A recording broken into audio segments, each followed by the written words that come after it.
Hello, friends and fellow lovers of all things beachy. Welcome to The Beach Speaks, the podcast that shares stories about the beach and our connection to it.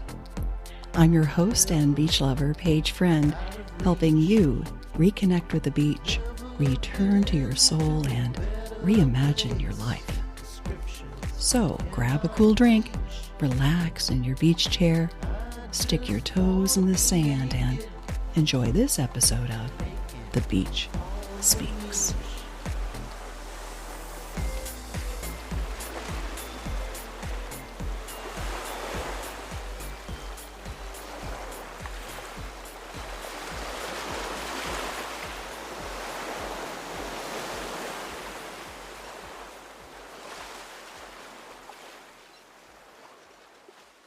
Hey, beach lover. Well, it's December here in the North Florida coast, and it's cold. And this is the time of year that my relationship with the beach becomes, well, complicated. It was 44 degrees yesterday morning, and the wind made it feel like 33. Don't get me wrong, I love my beach, but this was hardly the warm tropical weather I was longing for. Like our winter trip to Costa Rica a few years ago, waking up to the sound of the birds singing and the spider monkeys calling out to each other like, "Okay, everyone, time to wake up." Putting on a luxurious hotel bathrobe and relaxing on a padded teakwood chair on the balcony overlooking a private stretch of white, sandy beach. Sipping a cup of strong black, freshly brewed Costa Rican coffee, watching the pink and orange sunrise shining through the lush greenery, quietly swooshing in the warm breeze. I started to talk myself out of getting up. It was cold outside and my bed was so cozy and warm. But the beach was calling. So I slowly peeled away the comforter and rushed across the cold tile floor in the dark to grab my favorite robe, the one Ernie bought for me from the hotel in Jensen Beach where we stayed last January. I bundled up in layers, starting with a pair of yoga pants and then flannel lounge pants, a sweatshirt over a t-shirt that says, "Ask me about my podcast," and then the fluffy fleece jacket that I'd bought at Costco. I never buy clothes there, let alone a winter jacket. I live in Florida, but it turns out it's the most comfortable and cozy jacket that I own. Thank you, Costco. I fired up the electric kettle to make coffee in our French press, and when it had steeped for a few minutes, I poured some into a thermal coffee mug, grabbed the car keys. Yes, I know the beach is only a few blocks away, but I was in a hurry and, well, cold and windy. Don't judge me. I got to the beach access just as the sunrise was starting to light up the horizon, and the beach was nearly empty except for a couple huddled on a towel, determined to enjoy the sunrise despite the cold and the wind. With my earbuds in, I queued up my morning playlist and stepped out onto the edge of the tide, letting the music blend with the sound of the ocean. You know, there's nothing like that combination. Music and the sound of the ocean. It's magic. I recorded a few short videos as the sun sparkled orange and yellow on the tips of the waves, but the wind was biting and my fingers were freezing, so I didn't stay long. Back home, still bundled up, I opened up Facebook to post the videos I'd just taken, and that's when I saw it. A video of a paradise beach in Puerto Rico. Looking at the bright sunshine through the palm trees waving in the breeze, and a row of blue and white striped lounge chairs on the pale brown sand facing a crystal clear blue-green ocean that ebbed and flowed over pink and purple shells that had washed up on the shore. I was immediately transported to junior year at Mount Holyoke College in Massachusetts, January 1986.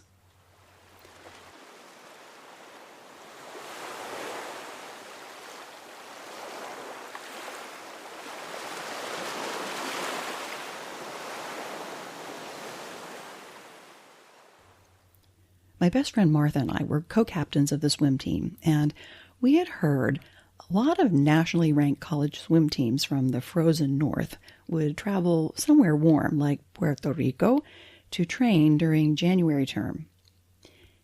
Granted, we were a small women's college, far from a large nationally ranked team, but we somehow convinced Coach Kathy that a week of training in Puerto Rico in an Olympic-sized outdoor practice pool would magically help us rise to the top of our small women's college competitors.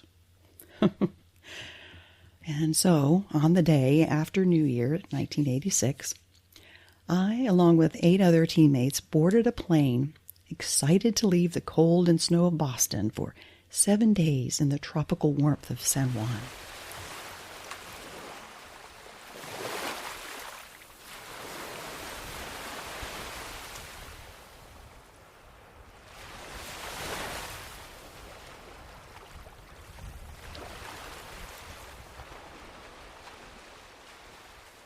We arrived late in the day, and I was like, get me to the beach.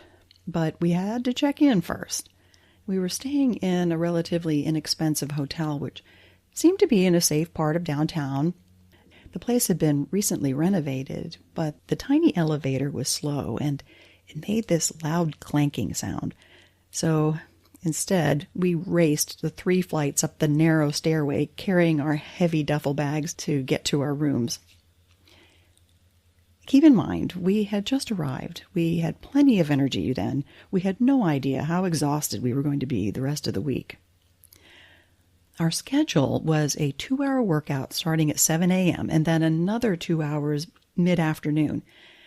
The workouts were grueling, but all I could think about was the beach. It was only about a 15-minute walk from the hotel, and this was my first time on a tropical beach.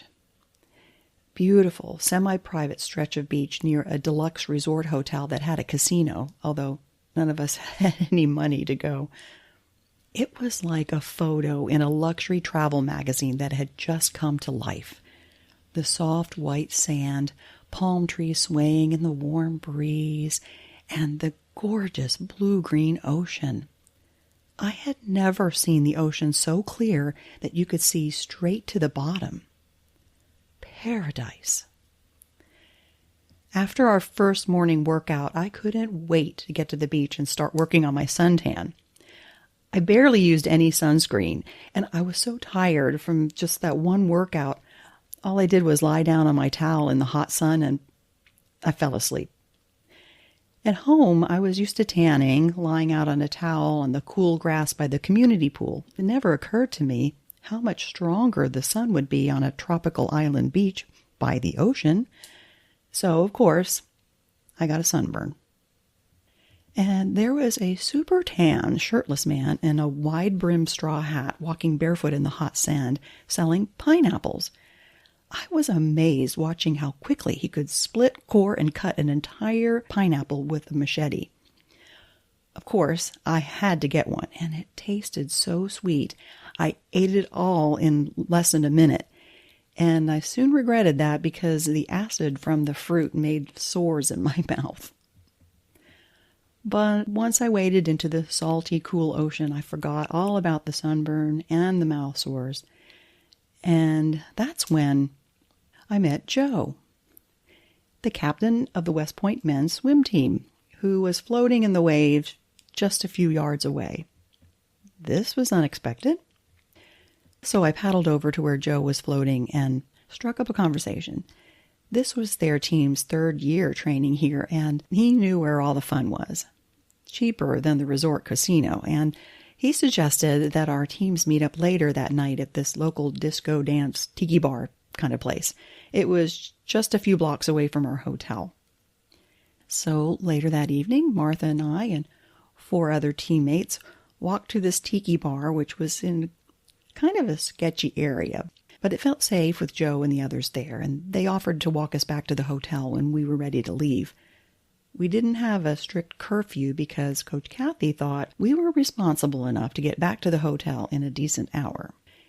You know the saying, time flies when you're having fun? Well, We stayed out a little too late that night, and I felt really guilty because as captain, I should have made sure we got back in time to at least get a decent night's sleep. After all, this was a training trip, not a vacation. We had learned our lesson. No more late nights at the tiki bar hanging out with the Army boys.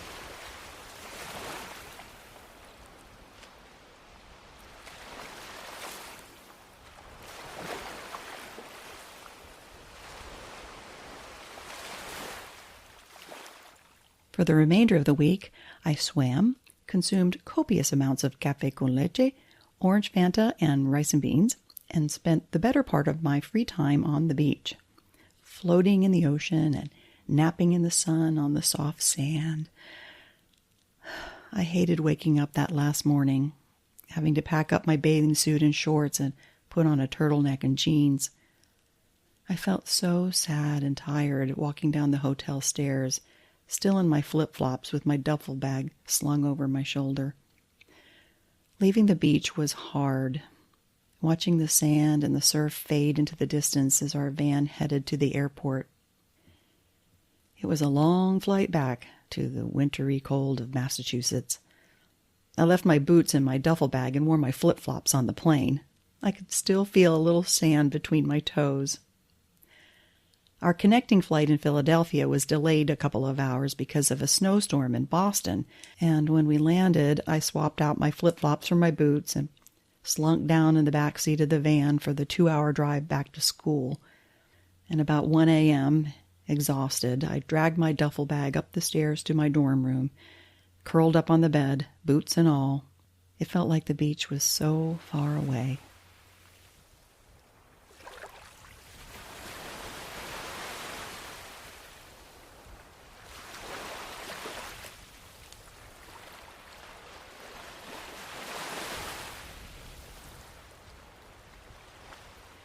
In just a few weeks after that, my tan began to peel away, and the dreams of the white sand, warm sun, and blue-green ocean water began to fade, back into the reality of classwork and exams. But sitting here on a chilly December morning, the memory of that tropical beach feels so vivid now. It's funny how the beach has a way of bringing you back, not just physically, but emotionally. I haven't thought about that trip to Puerto Rico in a long time. My first visit to a tropical beach. And while we're on the topic of tropical beaches, wouldn't it be wonderful to smell the scent of the beach right now, where you are? You know, I like to say, if you can't get to the beach, I'll bring the beach to you. So I asked Jim Kupchak of Sahu Sacred Oils to create a blend that captures the scent of the beach. We're starting with a Beach Speaks room spray that you can spritz wherever and whenever you need a little serenity of the shore. I hope I can make it available for purchase in the next month or so stay tuned. I'm really excited about it. And there's one more thing that I'm really excited about. Next month, January 2025, I will be posting my 100th episode of The Beach Speaks, and I want you to be a guest because you are why I do this podcast. So let me ask you the question I ask all of my guests. How is the beach speaking to you today? Send me an email or a voicemail and I'll share it on the show. It's super easy to do. Just click on the email or the voicemail link in the show notes, and your message can be as short or as long as you want it to be. But don't wait too long. This episode is going out soon, and I want to get you in on it. Remember, the beach is speaking.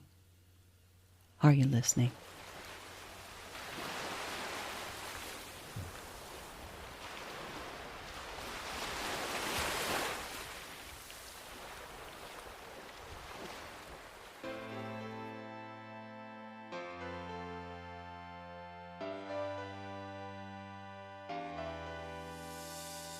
Thank you for tuning in to another episode of The Beach Speaks.